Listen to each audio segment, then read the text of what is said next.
ನಾನು ಹೇಳ್ತಿರೋದನ್ನ ಸ್ವಲ್ಪ ಕೇಳು. ನಿಂಗೊಬ್ನಿಗೆ ಕಷ್ಟ ಇರೋದಲ್ಲ. ಕಷ್ಟ ಅಂತ ಕೂತ್ರೆ ಬೇರೆ ಏನು ಕಾಣಲ್ಲ ನಿಂಗೆ. ಅದರಿಂದ ಹೊರಗು ಬಾ, ಪ್ರಪಂಚನ ನೋಡು, ಜನರ ಜೊತೆ ಬೆರಿ, ಪ್ರಕೃತಿನ ಆನಂದಿಸು, ನಿನ್ನ ತನವನ್ನ ನೀನು ಪರಿಚಯ ಮಾಡ್ಕೋ, ನಿನ್ನ ಹವ್ಯಾಸಕ್ಕೆ ಜೀವ ಕೊಡು.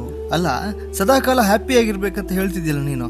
ಇವಾಗ ಏನಾಯ್ತು ನಿಂಗೆ? ಪದೇ ಪದೇ ತಲಾಟೆ ಮಾತಾಡ್ತಾ ಎಲ್ರು ಕಾಲು ಎಳಿತಿದ್ದ ನೀನು ಇವಾಗ ಪ್ರಪಂಚನೇ ತಲೆ ಮೇಲೆ ಬಿದ್ದಂಗೆ ಕೂತ್ಕೊಂಡ್ರೆ ಪ್ರಪಂಚ ನಿನ್ಗೋಸ್ಕರ ಕಾಯಿಲ್ಲ ಆಯ್ತಾ? ಅದ್ರ ಪಾಡಿಗೆ ಮುಂದೆ ಹೋಗ್ತಾನೆ ಇರುತ್ತೆ. ಇಲ್ಲಿ ನೀನೊಬ್ನೇನಾ ಇರೋದು?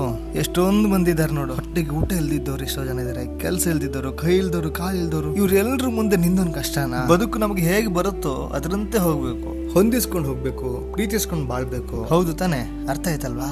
ಈ ಮಾತುಗಳನ್ನ ನನ್ನ ಮನಸ್ಸು ನನಗೆ ತುಂಬಾ ಕುಗ್ಗಿ ಹೋಗಿದ್ದಾಗ ಹೇಳಿತ್ತು. ನಮ್ಮನ್ನ ನಾವು ಅರ್ಥಕೊಂಡ್ರೆ ಜೀವನದಲ್ಲಿ ಮುಂದೆ ಹೋಗೋದು ಎಷ್ಟು ಸುಲಭ ಅಂತ ಈಗ ನನ್ಗೆ ಅರ್ಥ ಆಗ್ತಾ ಇದೆ. ಎಲ್ಲೋ ಮೂಲೆಯಲ್ಲಿ ಸಾಮಾನ್ಯನಾಗಿದ್ದ ನಾನು ಇವತ್ತು ಕಲೆ ಜೊತೆ ಪ್ರೀತಿ ಹಂಚ್ತಾ ಹೋಗ್ತಿದ್ದೆ ನೋಡಿ. ಜೀವನ ಬದಲಾಗತ್ತೆ.